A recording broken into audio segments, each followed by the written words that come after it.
Welcome back to another brand new video. Welcome to my channel if you're brand new here. So today I wanted to just talk a little bit about, I was gonna film like a makeup video, but I just wanted to relax and not put anything on my face because it's just a very chill day. So I thought, you know what, let me just talk about my journey so far as a content creator, YouTuber, the challenges that I've faced, the wins, the process, etc. So if you're brand new here, I create lifestyle content. My name is Minelia, as you can tell by the title of my channel.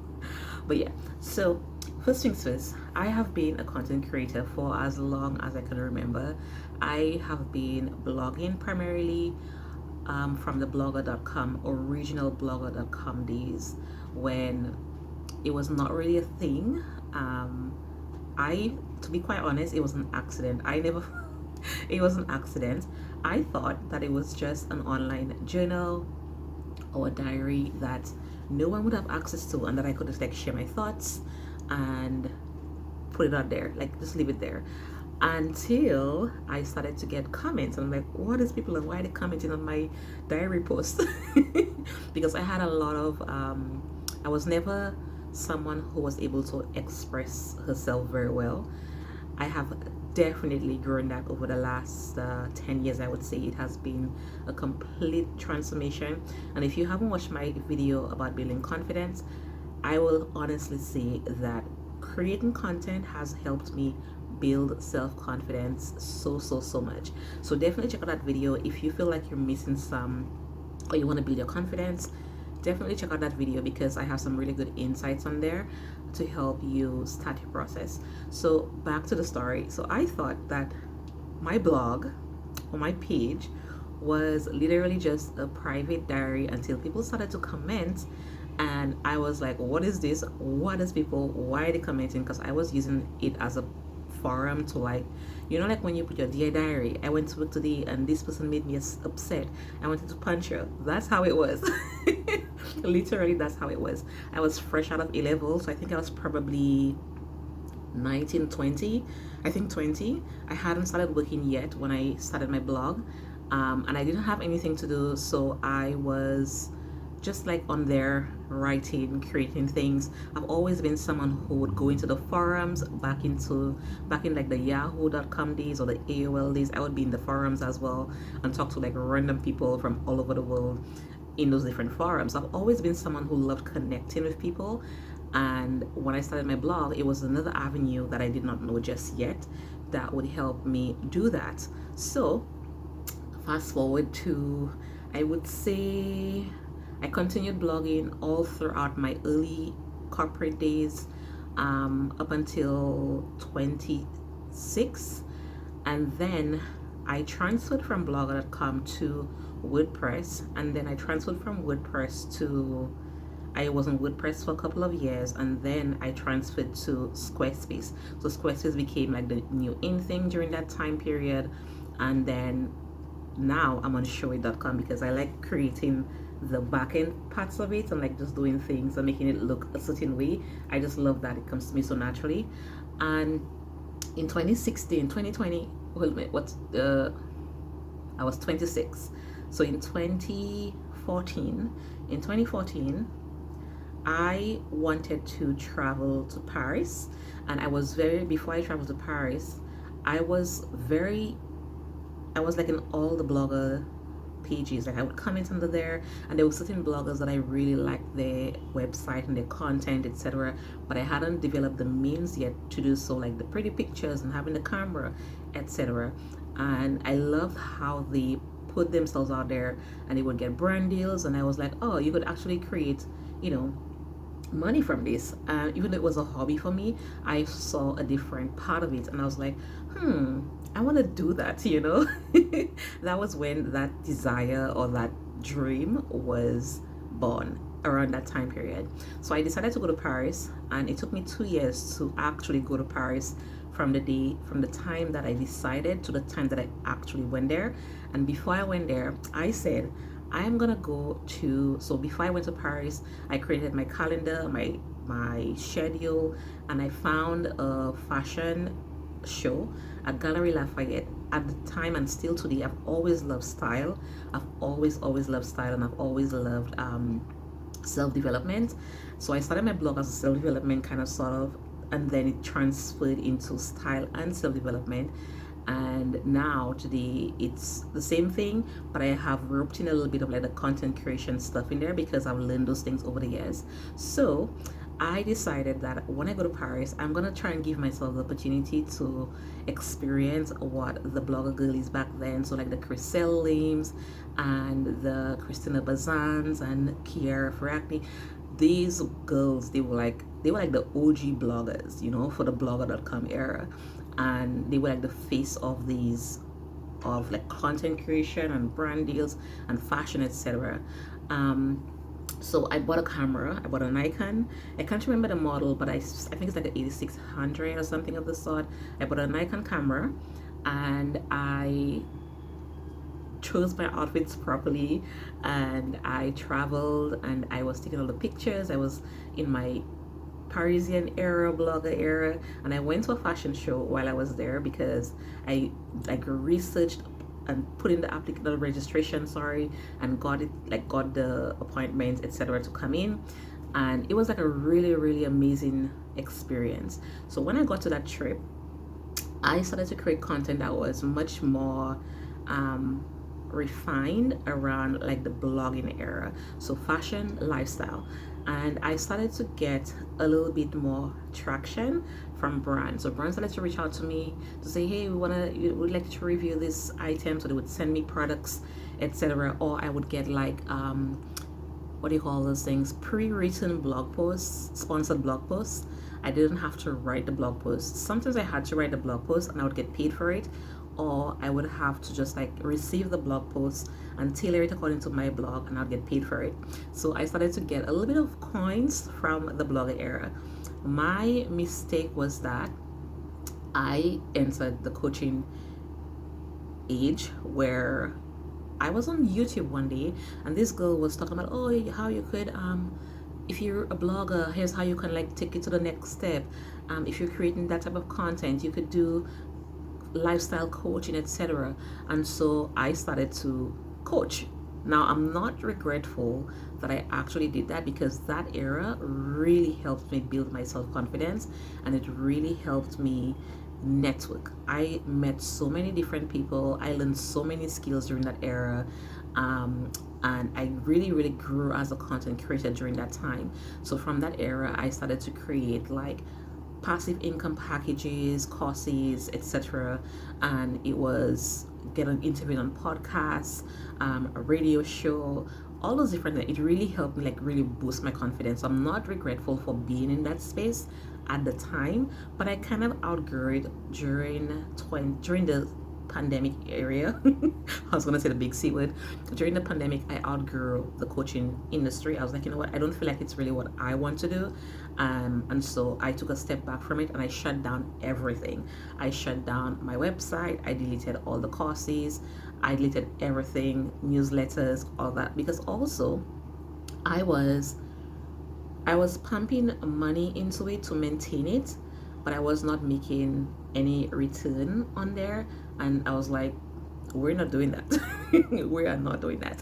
So at that time, I kind of regretted that I transitioned from creating like lifestyle content that I really enjoyed and transitioning over to a coaching environment. That's the only thing that I felt like I shouldn't have done. But at the same time, I don't regret it, because it really helped me grow and it helped me see more potential. While I was in that era, I was still getting a lot of brand requests, and I had to turn down a lot of brand requests. And I started to accept requests that only were, I didn't have to like film 25 videos, etc., because it's a lot of work to do that. So my content or my passive income was coming from my workbooks, my video courses. I was filming a lot of videos on there, and I would put it on teachable.com. I had like a student portal on teachable.com, and that's where I would get the passive income. And I did make a little bit of money on there, but it was, to me, the time that I was putting into it was not, I didn't see the ROI at all. I was putting in way too much investment for very little returns. Not just the money part of it, but just the amount of work you have to put into being a coach. It is so much freaking work. It's very time consuming. Yes, it's not just plug it in and forget about it. No, you have to do a lot of marketing, to stand out. And that was actually where I decided that I wanted to enter the marketing career. So over that time period, I went to school, went back to school, didn't do any content at all. It was just like very sporadic on here. And then that's where YouTube came in. So I started to create YouTube during the pandemic because I was working from home. I was alone for 2 years. 2 years being alone in an apartment, my only time outside, and we had like very, very strict restrictions here in our island, because you couldn't be outside after a certain time. You couldn't be like, it was just so ridiculous. It was just like, I felt like I was in a prison, to be quite honest. So I took to YouTube to create content to pass the time by, because I was working from home and it was just like crickets, you know. So I wanted to kind of have some form of engagement, and that's why I came on here. Now, my original content on YouTube was about personal development, so it was kind of like tying back into my coaching era. And to be quite honest, I should not have deleted those videos. I have deleted a lot of videos off of YouTube because it just did not resonate with me anymore, number one. And I just kind of felt like it was keeping me stuck in an era that I no longer wanted to be in. So fast forward, I went back to creating just lifestyle content, fun lifestyle content that I enjoy doing, number one, that came very natural to me, and I did not have any, I didn't have to do so much of an investment to see some form of return. And also, I have gotten back into my original content creator era, where I'm creating content around lifestyle, fashion, beauty, etc. And it's just so much more fun. So mistakes that I've made, my number one mistake was trying to follow the crowd or trying to follow the trend. If you are beginning a content journey, the number one thing that I will tell you is that, and you hear that all the time, is that you need to find your niche. And it's not just a niche, you have to find the audience that you want to attract. So when I deleted all of my personal development content on YouTube, my content started to become, I went back to the lifestyle phase, or lifestyle niche, I would say. I posted a video on hair about me relaxing my natural hair. I was natural for 3 years, 3.5 years thereabout, and I posted a video. I have deleted that video and it took off, and my channel started to grow from there. I started to get a lot of subscribers from that. I'm not yet at 1,000 subscribers, but most of the subscribers that I got, because I believe when I was in the personal development era, I was like 120 something subscribers. So over 500 people subscribe to my channel because of that type of content that is related to hair care. And I started to post a lot more relaxed hair video. And what I realized was that my channel, the algorithm started to put my channel as a relaxed hair channel, which was not my intention. Now, I could have kept those videos on there and just like milk it, allow it to grow and get the returns from that. And I did get some brand deals from those videos. I received 2 brand deals from those videos. One of them was from Better Length Hair, and I also received a skincare brand deal from Good Molecules, and I also received a fashion brand deal from Vivaya, and another one from on my website for Liberty London, which is like a lifestyle, fashion, etc. Website or shopping website, if that makes sense. So I did started to realize that I was getting a lot more brand deals when I went back to my original type of content. So my lesson would be that if I had to go back, I probably would have kept those videos on there, but I would have to work really, really, really, really hard to reset the algorithm to pick up the type of content that I wanted it to show to my audience, which is just not just the relaxer, but like the lifestyle, so fashion and beauty and just like self-care.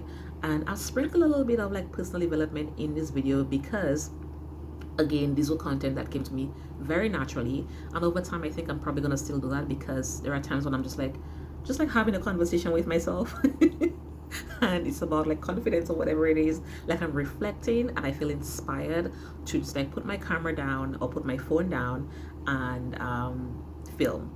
It comes very natural. I don't have to script anything. The second mistake that I did was not being consistent. When you're creating content, you have to be consistent for you to keep being presented to the audience that you're trying to attract. Now that is kind of like a catch 20, because it kind of requires a lot of work from you or effort from you to film those content. If you do not have like a team, like if you're doing it on your own, like myself, I have a job 9 to 5, and it's not just like an administrative 9 to 5 job, it's like a management level. I have to do, there are so many moving parts and it requires a lot of mental capacity from me. So sometimes I used to come home very exhausted just from the day. And also at the time, for the last 2 years, I was going to school, so my time was very, very limited, which created a lack of consistency, and my growth went down this way. Like I would go from having like 40 something thousand impressions in a month to having like 500 or so. And by impressions I mean like how many people saw my content. Or I would go from having like 24 watch time hours in a week or so and having like just like 2. So I regret not being consistent as I could, even though I did not have the amount of time. I should have just like created a plan and just like stick to that plan to ensure that I was consistent with creating the content. So if you're starting, I will say, number one, don't start if you're not going to have the time, because it requires the time from you. Okay, it requires that timely investment from you so that you can keep feeding. It's a very weird way to say it, but that's literally what you're doing. You're feeding the algorithm to pick up your content and to push that content in front of other people, and not just on YouTube but also on Instagram and TikTok. I'm currently on a social media break for the next 30 days, so no social media for the next 30 days, which will create a lag. So you have to keep feeding those platforms all the time. Now I'm kind of unsure if I'm gonna go back to social media just yet. I just find like it's a time suck, to be quite honest, and I want to create like good quality, valuable content that is evergreen. And by evergreen I mean it's gonna keep showing up every single year. I don't have to keep feeding it, and that's what my blog does. So content on my blog, there are posts on my blog that I've written like 3 years ago, and certain periods of the year, seasonal content, they keep getting picked up by the algorithm again, and then the views for that or the readings for that kicks up. So I like creating content that is evergreen and not just like random sporadic content. The second mistake that I did was trying to have everything in order before I actually film. So remember when I said that my very first my blog a day, I bought a camera so that I can create, pictures and really good quality content for social media and my blog. It wasn't for YouTube. So when I started to create YouTube, I started to film on that camera, and that camera is not the best quality, and so I didn't like how it was very pixelated at all. I did not like that, and I was like, I don't want to put like subpar content out there. But what I learned over the years was that it doesn't matter. I was trying to make sure that I had the perfect camera, the perfect editing software, etc., before I started to film consistently. And I believe it was probably last year, the beginning of last year, because I just received like a subscription renewal notice for the editing app that I use. So it was most probably December of 2023 was when I decided that I was going to be consistent and I'm going to use what I have. So all the content on my channel right now have been filmed on my phone, and I use InShot to edit my videos. I paid for the pro version so that I can have the option of like clean up the image a little better, getting rid of like the background noise, because when you film on a phone, especially like right now, it's very overcast, it's about to rain, so I'm sitting next to a window and I'm trying to get like the most natural light possible. Now I do have additional lights like like the ring light, etc., but I just find like when you film on a ring light, it's just not, it doesn't give like that vibe, you know. It just looks like it's very produced, and I like to see like a very natural, clean finish. So I film on my phone. I got this little mic thing from Amazon because my environment is not conducive for filming content consistently, which is another issue that I have, the challenge that I've faced. It is extremely loud. If you're a content creator from the Caribbean, let me know if you experience that. It is always loud in the background. There's always a rooster crowing in the daytime, or a dog barking, or some construction happening. Like where I am, there's always a construction happening, or some trucks passing on the road, or motorcycles revving in the background. There's always some background noise, so it's very discouraging sometimes to like film, and I have to pick the right time to create the content and use what I have. So I will like kind of pinpoint when it's a little bit quiet, and I use those two simple tools: a mic that has like a little filter over it to kind of drown out the background noise as much as possible. Now, if you do hear some background noise right now, I do have my AC on, so there might be a little bit of like a worry in the background, which is another thing. It's consistently hot, so creating the right environment so that I can film comfortably. And also, I did not know how to edit a video. I would try to do the whole fancy b-roll things, and I've practiced with a lot of tools. So I have a tool called Heat Film, but it's a little bit cumbersome to use, and it does have some really good editing features on there, but I just find it so much easier to just like edit on my phone and upload. So right now I'm using InShot and I'm using CapCut. CapCut does have those really nice filters to clean up the image a little bit better, but I find it so much easier to edit my videos in InShot. So what I do, I will film this video on my phone, import it into InShot, edit it, do all the cutting, the editing, etc., and then just to clean up the image better, I will now upload that into CapCut and then do the final finishing touches to like nice it up a little bit. So if you want to start on YouTube, I would say don't try to, like, if you have a phone, the phones nowadays are like top tier.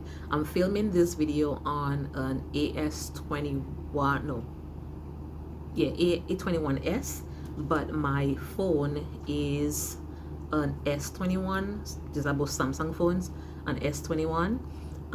So I find that in the daytime, the AS21 gives me a very nice, clean, brighter finish, but the S21 gives me a very nice, like very much more detail, and it depends on how I wanna like what I'm doing at the moment. Like right now, I'm not using my actual phone, my personal phone, because I want to keep checking things sometimes. So I know that I'm not gonna have any disruptions in this one, so I'm filming on that one.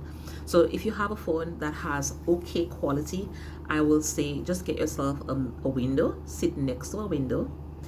I'm in my bedroom right now. I do have like an office area, but I just kind of find the lighting is better right here. Like right here, this is the best lighting that I have when it comes to filming, or in my living room. But right now it is way too loud to film in the living room, so I'm filming away from all the noise. So I have like a little bit of background noise, not the 1000%. So another challenge that I've faced is that if you're in the Caribbean and you're a content creator, there are a little bit more challenges that you will face when it comes to YouTube, because number one, not all Caribbean islands can be monetized, which is not a good thing. But at the same time, I had to like change my mindset around it and say, okay, I can't get monetized by YouTube because of my location. However, I can grow my channel and get monetized in another way. So if your focus is on, and that was a mindset that I had to shift, to be quite honest, and I'm so happy that I understood that, because if I did not, I would just keep trying to strive to get the 1,000 subscribers and the 4,000 watch time hours, which is a lot of hours. So I've shifted my mindset to just like creating good quality content, sharing that, I use Pinterest to market my content. I share my mailing list.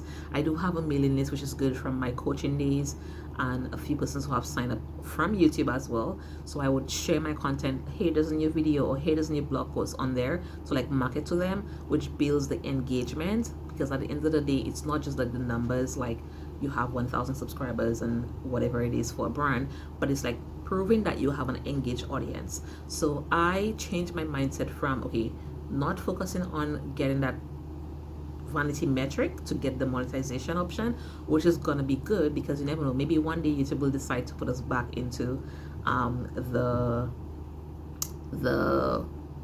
partner program, which actually we used to be in, because I actually started YouTube in when I went to Paris. I had a video on here where the second time I went to Paris, I filmed the video, and I think that was my first, or one of my first videos on there, which I've long deleted. And I did get some monetization. So I do have like some coins in my YouTube, my AdSense account from YouTube that I cannot, you know, retrieve because I'm no longer part of the partner program. So maybe someday it's going to change. So if you want to create content and you're whether you're in a Caribbean island or wherever, don't just focus on the YouTube. Like, focus on how can you get brand deals, how can you work with brands, etc., and partner with them so that you can build some form of income. So for me, my forms of income is affiliate marketing. I am part of Amazon influencer program, reward styles influencer program, and I believe there's another one, but the two that I use the most is the Like to Know It and Amazon. And I had to apply 100 times before I got accepted to both of those platforms. I only got accepted to Amazon last month, in November of this year, of 2024.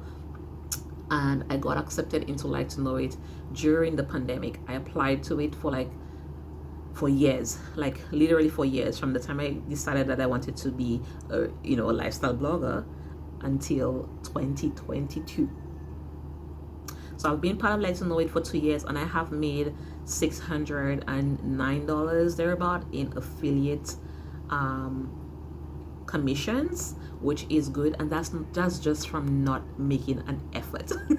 I literally am not making an effort, guys, when it comes to that, which is quite interesting because it shows that there is potential. So if I were to like really apply myself, which my intention is for this year, because I now have a little bit of a downtime, I'm gonna try my very best to like be as consistent as possible, and I've created my schedule for that. I know that the consistency, having the niche, the mindset around it, and using what you have, being very resourceful with it, you can definitely get the returns on that. So you want to just kind of like embrace that strategy when it comes to the content creation, because just seeing myself and how far that I've gone, even though I'm not yet where I want to be, I know the potential with it, and there's a lot of opportunities in the content creator space. And I know a lot of people do not like the word influencer, but it is what it is. You're influenced whether you're buying from someone like me or you're influenced by a company, because a company also uses marketing to help you buy the laptop that you're buying from there. They're still influencers. It's just that over time it's gotten a very negative word associated with it, which I kind of didn't want to have any association with. However, it is what it is. As a marketer, I have to embrace that. I have to embrace that. So that's the a challenge that I've kind of like overcome.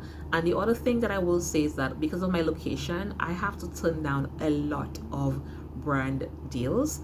Not just the location, but also because of the type of content I'm creating, I have to turn down a lot of brand deals. I actually had to turn down one yesterday because of my location. It was a YouTube request, and I was like, so it does have its pros and its cons, because I would have to physically be where the brand is or in the area, which is Europe, to use the product and create a review video. So I had to turn it down. So that's one of the things that I do find quite a lot, is that I have to turn down a lot of brand deals because of that, or you have to like really go through the branding process, like the brand deal process, read the terms and conditions, and decide whether or not you really want to, do that. For example, I remember that I had a brand deal where they wanted like free videos, free videos, and not just like a short reel or something, free long form videos on YouTube,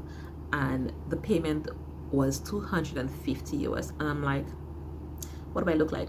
You know, even though I'm a small content creator, I know my value and I know my worth. I'm not doing that because to create those videos, it's not gonna cost me 350 in my time. It's gonna require a lot more than that. That's a whole day of work.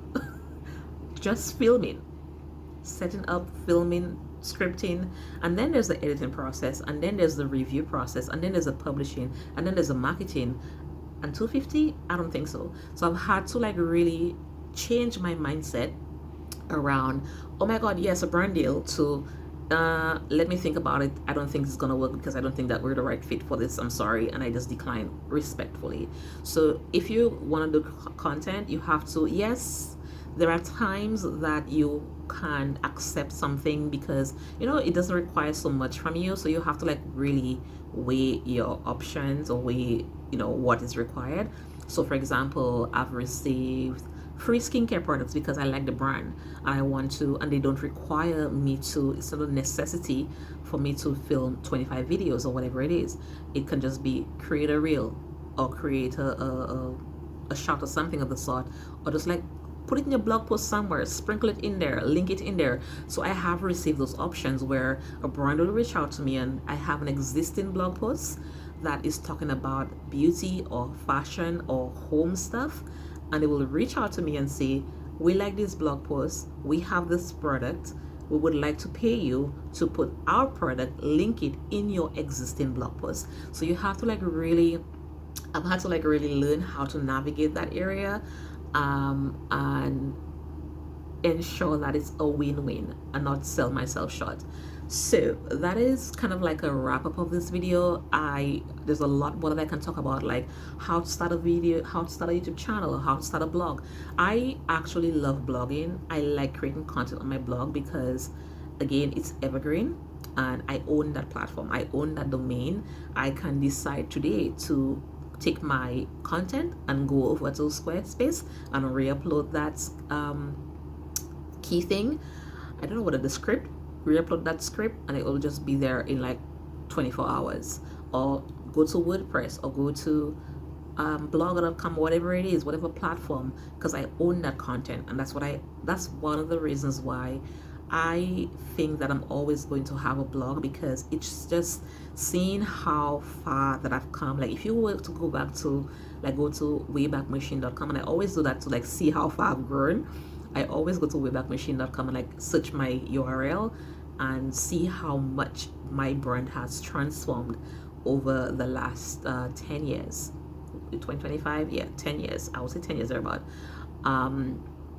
It's been really amazing to see that transformation and that growth and how it got more refined over time, because it's kind of like part of my identity.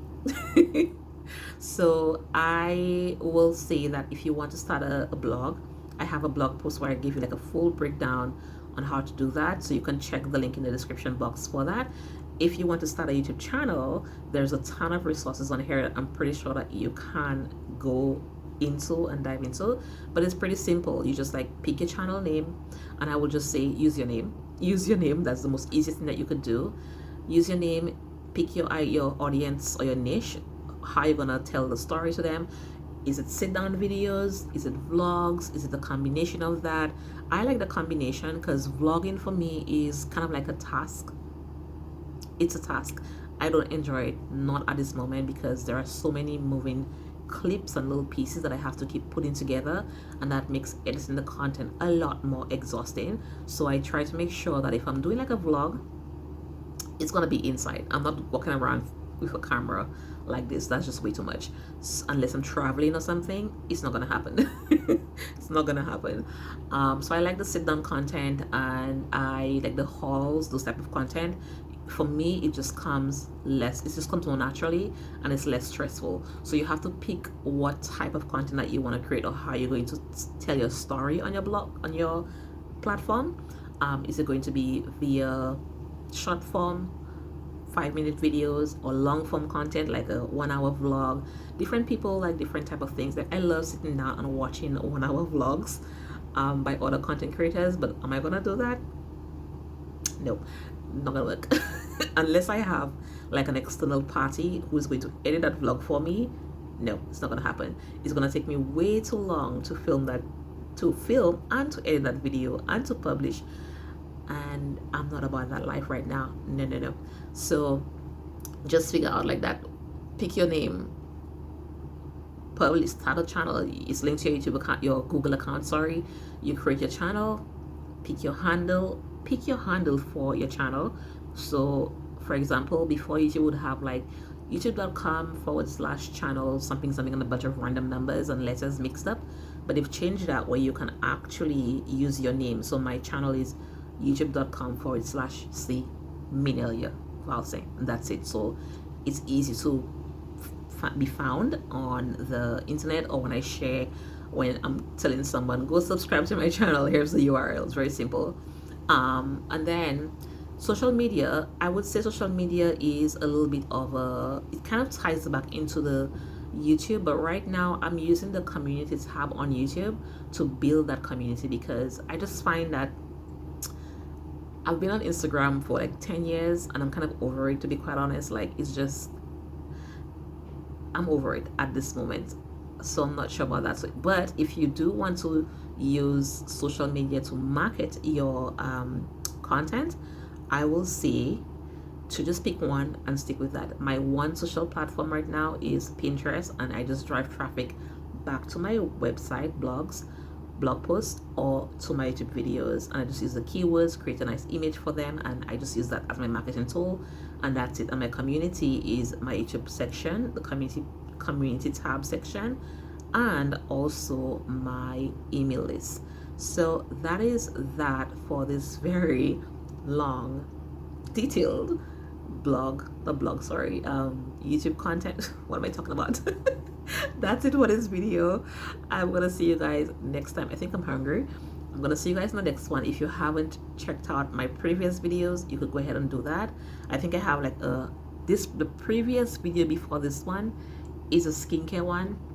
I'm not wearing any makeup right now at all. I just fix my eyebrows, and I try to do the edges, but you know, my grays are like popping in, so it looks a little bit gray right now. The gray hair is like peeking through in the front hair, and that's it. So yeah, check out this video right here or this video right here, and if you're not yet subscribed to this channel, definitely hit the subscribe button if you want to see more lifestyle content, and I'll see you guys next time. And if you love reading, you could always visit my website, mineliavalsa.com. It's also going to be linked in the description box. And if you want to shop any products or whatever it is, my Amazon and my Like to Know It is going to be linked as well in the description box and all that stuff. I'll see you guys next time. Bisous. Bye.